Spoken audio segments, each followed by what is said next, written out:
តោះបងប្អូនទៅចាប់ហ៊ីងទាំងអស់គ្នាហើយវីដេអូនេះគឺខ្ញុំថតតាំងពីថ្ងៃមុនហើយទៅបានកាត់ដោយសារខែនេះវាភ្លៀងលឿនខុសពីរាល់ដងខែ4ខែ5ឥឡូវខែចុងខែ2ភ្លៀងហើយភ្លៀងទឹកឡើងលិចបែកវាលអស់លីងហើយក៏ហ៊ីងចេញច្រើនដែរចាប់ផ្ដើមរៀបចេញទៅដោយសាររវល់ការងារទៅអត់បានទៅជាមួយគេទេគេទៅចោលអស់ខ្ញុំទៅក្រោយគេជិះម៉ូតូទៅក្រោយគេម្នាក់ឯងតោះបងប្អូនទៅមើលវីដេអូទាំងស្រុងដែលខ្ញុំចាប់ផ្ដើមចេញទៅចាប់ហ៊ីងនេះឥឡូវខ្ញុំកំពុងជិះម៉ូតូចេញហើយបងប្អូនចេញហើយស្ងាត់ឈឹងឮថាសំឡេងហ៊ីងយំពេញព្រៃចាប់ដើមចេញទៅបដាចាំមើលតាមផ្លូវជីកបដាឈួលបដាគីឡូមានឃើញហ៊ីងឲ្យលោតតាមផ្លូវជីកទៅដល់ជួបបងមួយគាត់កំពុងចុះចាប់ហើយក៏ជួបនិយាយជាមួយគាត់ឃើញគាត់ចាប់បានគាត់ថាពេលជិះមកដល់ហ៊ីងលឺយំច្រើនតែដល់ពេលដែលចុះទៅរកចាប់គឺវាជាមួយក្នុងទឹកអស់ទឹកវាច្រើនពេកដូចឆ្នាំមុនអីទឹកដក់តាមកន្លុកតិចតួចអញ្ចឹងយើងឃើញយើងចាប់ស្រួលទេដល់ពេលទឹកច្រើនយើងពិបាកចាប់ពេលយើងចុះទៅចាប់វាមុជទឹកអស់ជាមួយទឹកក្នុងអស់ពេលយើងត្បាត់វាយំទៀតហើយណាមួយដោយសារភ្លៀងវាតាំងពីយប់ដល់ពេលអញ្ចឹងរហូតដល់ល្ងាចមកឡើងបានចាប់ផ្ដើមទៅចាប់ហើយថ្ងៃនេះអត់ភ្លៀងទេខែភ្លឺដល់ពេលខែភ្លឺអញ្ចឹងទៅហ៊ីងវាអត់នេះភ្លៀងវាតើឃើញទំលេម៉ូតូឬមើលឃើញមនុស្សទៅអីអាហ្នឹងវាជាមួយទឹកអស់ហើយពេលយើងពិបាកចាប់បើសិនជាមានកត្រងដងស្រួលគាត់នឹងមុនគាត់ជីកទៅកន្លែងផ្សេងទៀតទៅទឹកលិចអស់ទៅរួច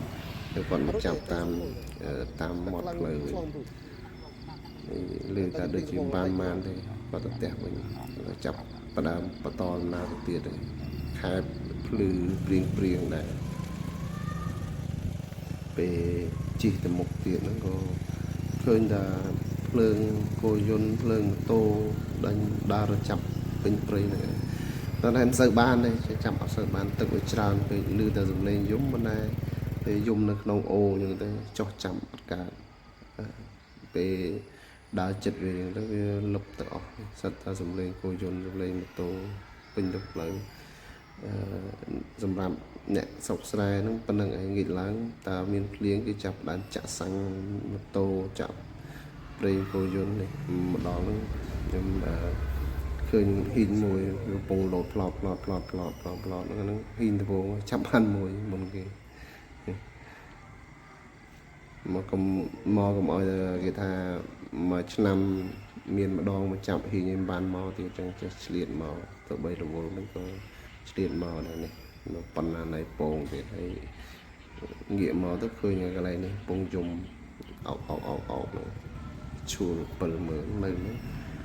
សៀនរោទៅលោតទឹកនេះរោទៅលោតទឹកចុះទៅបាត់ហើយតែពេលឈួលទៅឃើញវាទៅសៀចូលនៅកលៀនហ្នឹងចាប់បានមួយទៀតមកបាន2ហ្នឹងហ៊ីងទី2ណាមើលថ្ងៃហ្នឹងចាប់បានហ៊ីងប៉ុន្មានឈួលតាមកន្លុកមាត់តាមមាត់ផ្លូវហ្នឹងឯងវាលឺយំប៉ុន្តែឈួលលើលុបទៅអស់ទៅវាភ្លៀងហើយពួកហ៊ីងនឹងវាភ្លៀងរតែលុបទឹកបាត់ដើរឈួលតទៀត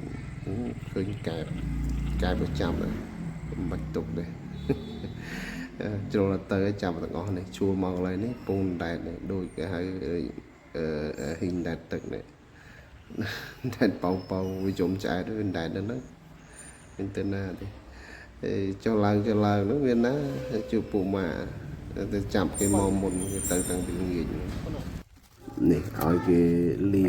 ក្រុងមើលបានប្រហែល1គីឡូជាងមកគេដែរ1គីឡូជាងសាគេមានអាដងថ្នងដួសអញ្ចឹងពេលអញ្ចឹងវាស្រួលចាំពេលយើងអត់មានតែចុះទៅវាលឹកអស់ហើយពិបាកចាំស្ងាត់ដើរទៅដើរមកក៏ដូចជាមិនមានទេបានហ៊ីង3ប៉ុណ្ណឹងមើលទៅដូចជាមិនមានអីទៀតទេក៏នាំគ្នាជិះម៉ូតូមកវិញ